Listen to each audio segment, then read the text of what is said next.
একসময় OnePlus পরিচিত ছিল কিন্তু শক্তিশালী পারফরমেন্স দেওয়ার জন্য, কিন্তু OnePlus N6X এই ফোনটির পারফরমেন্সের চেয়ে 7000 mAh এর ব্যাটারি এই ব্যাপারটিকে বেশি গুরুত্ব দিচ্ছে। এখন আসল প্রশ্ন হচ্ছে, এটা কি সত্যি ভালো বাজেট স্মার্টফোন, নাকি বড় ব্যাটারির আড়ালে রয়েছে বেশ কিছু কস্ট কাটিং? ফোনটি ভারতে লঞ্চ হওয়ার কথা 31 জুলাই। অফিসিয়াল ভাবে নিশ্চিত করা হয়েছে যে এই ফোনটিতে 7000 mAh এর ব্যাটারি থাকবে এবং 120 হার্জের রিফ্রেশ রেটও থাকবে। OnePlus দাবি করছে এই ফোনটি যদি সাধারণভাবে ইউজ করেন সেই ক্ষেত্রে 2.5 দিনের মতো ব্যাটারি ব্যাকআপ পাওয়া যাবে। যদিও এই ক্লেম ভুল নাকি সঠিক সেটাকে দেখতে হলে কিন্তু এই ফোনটা রিয়েল লাইফে ইউজ করতে হবে। ফোনটিতে রয়েছে 6.7 ইঞ্চির HD+ LCD ডিসপ্লে, 120 হার্জের রিফ্রেশ রেট থাকার কারণে স্ক্রলিং কিন্তু মোটামুটি বেশ ভালোই হবে। তবে এত বড় একটা স্ক্রিনে HD+ এর রেজুলেশন অনেক কম হয়ে যাচ্ছে না, অতটা পরিষ্কার বা শার্প লাগবে না। কিন্তু এই দামে এই ফোনটার সবচেয়ে দুর্বল পয়েন্ট কিন্তু এটা হইতে পারে ভাই। প্রসেসর হিসেবে ফোনটিতে ব্যবহার করা হইতে পারে Dimensity 6300, সাথে থাকতে পারে 6GB RAM। আমার কি মনে হয় জানেন, এটা দৈনন্দিন ব্যবহারের একটা ফোন হইতে পারে।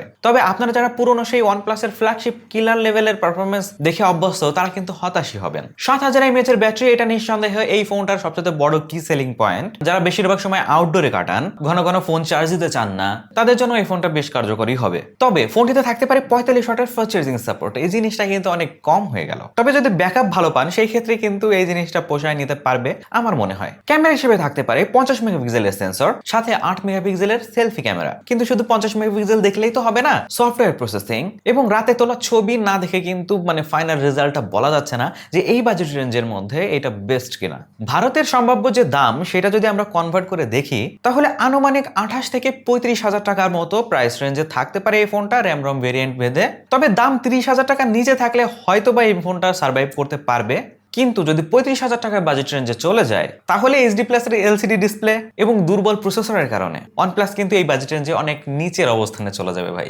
এখন আপনাদের মতামত কি? আপনি বড় ব্যাটারির জন্য কি HD+ রেজোলিউশনের একটা ডিসপ্লে নিতে প্রস্তুত? আপনার মতামত কমেন্ট সেকশনে জানান। তবে এই সম্পূর্ণ ইনফরমেশন কিন্তু রিউমার উপর দাঁড়ায় আছে।